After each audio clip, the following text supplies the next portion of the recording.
Hi guys, I'm Shmee, and you join me in a very wet and miserable England where it's been pouring all morning. But today we're going to be taking a look at this car behind me, the new Porsche 911 991.2 facelifted Carrera GTS. So the sportier model that bridges the gap between the Carrera S and, let's say, a GT3. So I'm going to see what this is like, show you all around the car, talk about it, then go out for a test drive before coming back for a little bit more on the inside. So let's get started having a little walk around of the Carrera GTS. And this car's finished in the Carmine Red. It has the 3-litre twin turbocharged flat 6 back there, 450 horsepower, 550 newton meters of torque. So to give you some perspective of those figures, the base Carrera has 370 horsepower, 450 newton meters. Then you go up to 420 horsepower and 500 newton meters, then you get to this in the GTS. So the previous was the S in the GTS, where you have 450 and 550 respectively. Then you can get to a GT3, which would take power up to 500 horsepower, but that's a different ballpark. So this car versus the Carrera and the Carrera S sits about 20 millimeters lower, so it gives it a little bit more of a sort of sporty feel and styling, and the GTS is very much designed to have that kind of driving experience while still being everyday. It's rear-wheel drive, the engine is back here, rear engine, rear-wheel drive, and this car has a 7-speed manual gearbox as well. So you could also have it with a 7-speed PDK, but this one has the manual. So the facelifted 911s, the 991.2, introduced these twin turbocharged engines, a couple of sort of cosmetic changes with movements to the exhaust pipes, and a new look to the engine cover for extra cooling coming in to keep those turbos cool. We've got the little wing at the rear, the wing spoiler up as well, but that can be lowered or raised. It will do it at various speeds depending what's needed for downforce. The car itself is actually 40 millimeters wider track at the rear, 44 millimeters wider body, just to have a little bit more, obviously, poise on the road and give it that kind of driving characteristic, which is what they're going for. So like I said, this one is spec'd in Carmine Red. It has a couple of options like the black full LED headlights. Looking through the rain here, sorry about that. We've got the standard brakes, but the black wheels against the red is always a very good look. The centre lock wheels, actually optional wheels. And I'll come around and jump inside in a second. Take the key out of my pocket, normal Porsche key. You can open the bonnet where you've got 125 litres of luggage space, or just unlock the car. And we can step in where the interior of this is finished with the sort of Carmine Red interior to go with the exterior, so the black Alcantara and leather with the red stitch and various sort of red highlights. See Carrera GTS door plaque. Step in, we've got nice carbon fibre trim, that looks very neat. The 7-speed gearbox with that 7th gear, top right, positioned for obviously cruising. You won't probably have that much torque in there, but for the motorway, very efficient. On the GTS you have the GT style steering wheel, which is slightly smaller as standard. The Alcantara on that's really cool actually. I like Alcantara steering wheels a lot. You've got the red rev counter in the center, which is neat.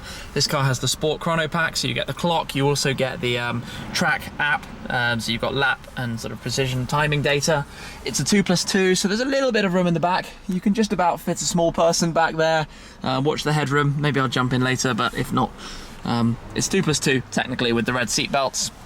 The front seats are the standard sport seats, so 4-way adjustment, manual sliding forwards and backwards, but you can have 18-way or you can have a sort of sport bucket or even as well.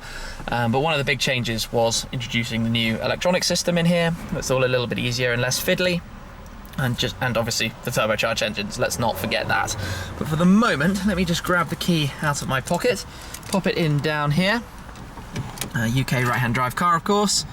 Nice little graphic. And start the car up. So into life.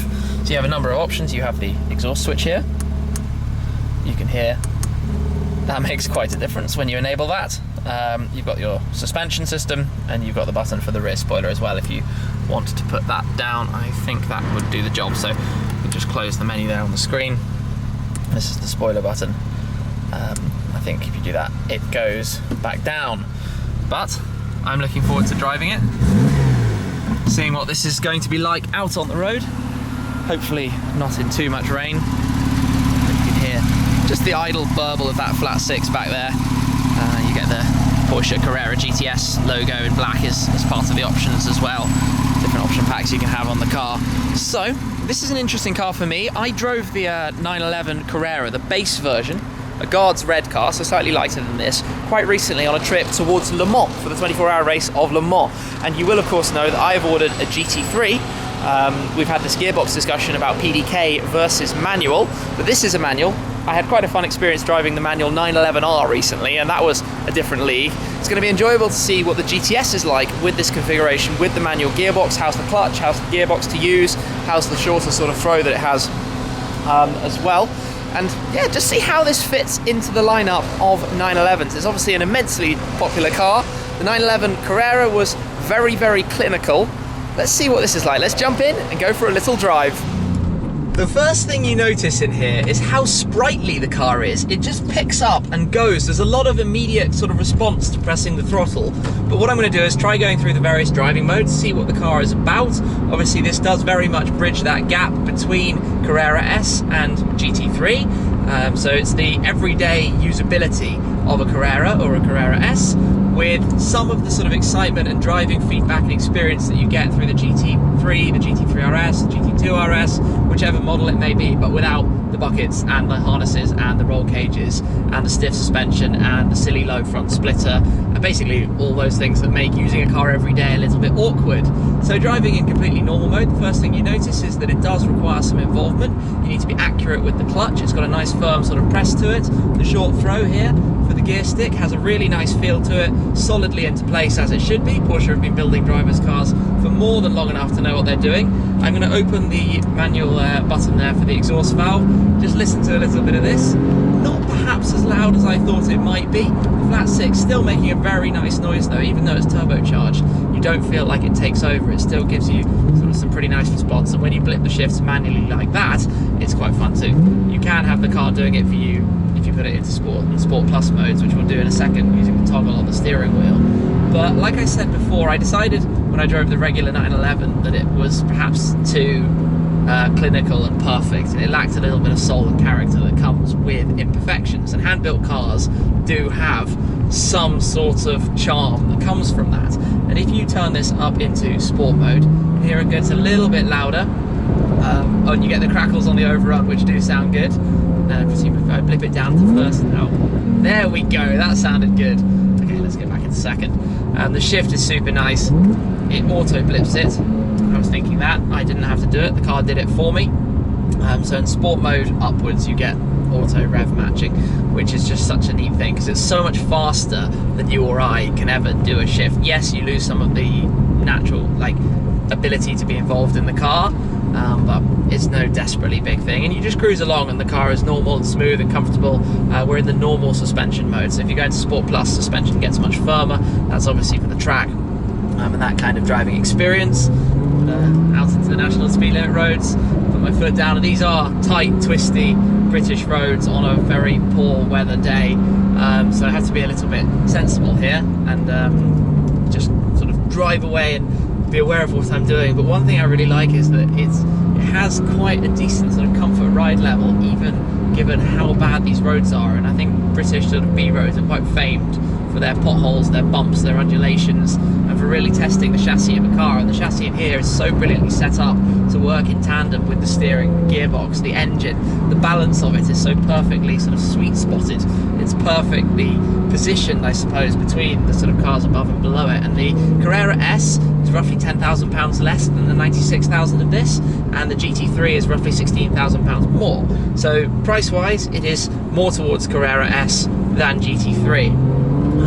And I guess that pretty much sums how it fits in terms of what it's like to drive as well. We'll just crawl through this sleepy little village, which is where technically you would twizzle the dial on the steering wheel back to normal and go the gentle, easy way before we head out onto another country lane. But you've got to remember that it is a manual, it's not PDK, and if you were going to sit in town a lot or drive regularly in traffic situations, obviously you do want a car that has the PDK gearbox. Porsche's 7-speed PDK is so brilliantly, the double clutch setup, so brilliantly made, and it works expertly.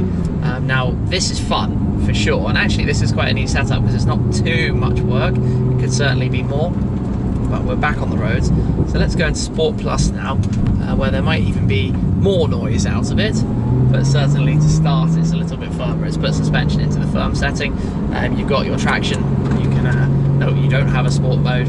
Ah yes, there we go. PSM Sport, which obviously will just let you have a little bit more play out of it without going full traction ESP off, which you do by holding it down further. And put the foot down. You can feel the road surface is not the best here, but it gets a move on. I mean, 450 horsepower is quite a lot, and driving the 911R with 500 surprised me how quick that was. And this gives you quite a lot of power. It's strange because it is twin turbocharged. It's not a naturally aspirated flat six anymore, but it's not intrusive. It's barely noticeable. And I think pretty much everyone said that, and you really don't think about it because you're not listening to swooshes of turbos and you're not waiting for the build-up of power to come at the end. There is quite a lot of early torque to do with how the turbos are set up.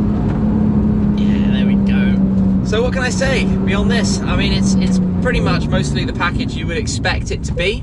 It's just got very narrow again. Am I going to try and squeeze through there? It's mostly the package you want it to be. It's got all the sort of creature comforts you can option most spec you might want onto it. All sorts of different bits and pieces.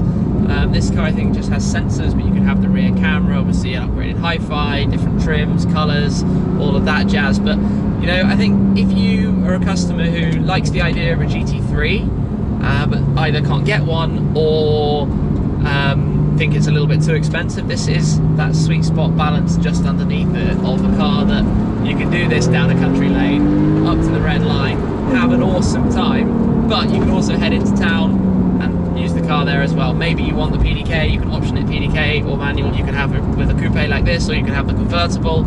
You can basically choose how you would like the car. Anyway, I'm having a good fun time driving it, as I should with this kind of car. But I'm going to head back and show you a little bit more around the inside, some of the sort of tech stuff we've got in here.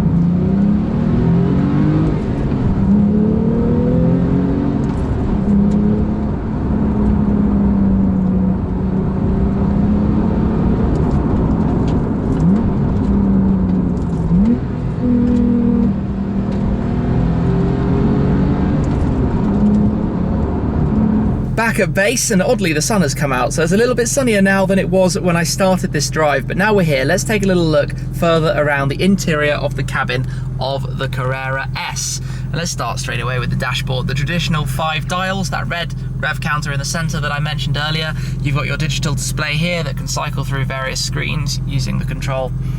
So performance, G-forces, gear change assist, chrono, tire pressures, trip information, navigation instructions, the map if you so wish, phone, media, and back to your vehicle info. So you've got a lot of stuff you can go through there.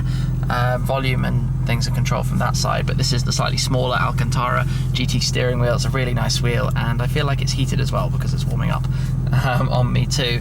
It has the nice kind of inserts and just hollowed out, and looks quite cool with this controller here for your drive mode. So normal would be that one, and you can see there, normal, sport, Sport Plus, the individual custom mode, all the way around back to normal. And you can hear the exhaust opens and the revs change. Starts with slightly higher revs, so it's got a little bit more for performance, a little bit more sort of sprightly, ready to go. And around the right, you've just got your lights inside the carbon trim, door pulls, door handles I should say. The GT3 for example has a grab strap that you pull to release the door.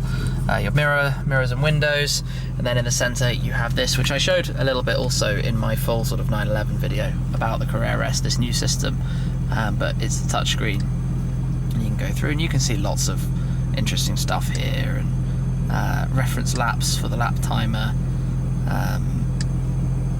Everything you could imagine that you want can be accessed through here, through the hotkeys. Depends how you want it. It's quick, it's responsive, it works nicely. Then underneath that you have your climate control settings, your heated seats, and fan directions. And the air conditioning is definitely making some slightly weird noises. You hear that. Then your gear stick, reverse is push all the way to the left when it then brings up that graphic you see above. But otherwise, 7th is far right. Ah yes, you can only go into 7th when you're already at speed, so you can't do that now. It's kind of like an overdrive kind of setup. Then beneath that, hazards and lock, spoiler, exhaust, auto start stop, traction, and suspension settings. You have here the armrest. Does this open up? Yes, there we go. phone pad and a USB back there, but not much else. Just storage pockets on the doors to keep things securely in, glove box, instructions and papers and bits of information that fit just about in there, and then your sport chrono clock up on the top, which is quite an expensive option but does look neat. It has become this sort of traditional 911 thing, having that up there. So what else can I say? The headrests have the GTS embroidery in the carmine red. At the back you do have padding for the seats in front of that kind of rear hatch area, where you can see here you've got room to throw some stuff back there should you so wish. Over the top of this kind of like ledge you can fold the seats down. They actually fold down with the levers at the end, and then it will go flat. Maybe I can try that if I reach through. Which way does it go? Like that. And then you've got a little bit more luggage space back there, so that actually works really quite practically. You can use that space quite effectively and to fit in a decent amount of stuff should you so wish, or to just about fit some people back there if that is the way you are inclined. So let us turn the car off for the moment and jump out, take a final little look around. Parking on a hill wasn't necessarily the best idea, but like I said, it is now a little bit sunny. The car is filthy thanks to the countryside roads, but they were fun to drive on. The wheels are now slightly brown rather than the black that they started out at.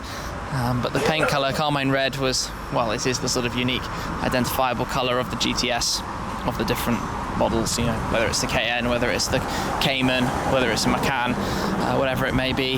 Wow, I really did make that car dirty around back. I think one of the sort of cool things is how neatly this bridges that gap between the 911 Carrera S and between the GT3 on the other end.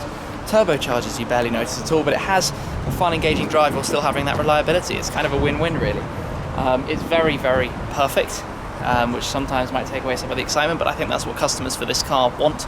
They want it to be something that they can rely on, it's dependable, and it's always going to work, basically, because reliability stakes on this are pretty good. I think that's pretty much all I've got to say for now. It's been awesome fun having a look at it. I hope you've enjoyed the video with the new 991.2 Carrera GTS. Is it a poor man's GT3? Not really. It's a pretty good car to drive. I'm going to leave this one there. Thank you very much for watching. As always, guys, thanks to Porsche for lending me the car to take out for a drive, and I'll catch up with you again very soon. Cheers.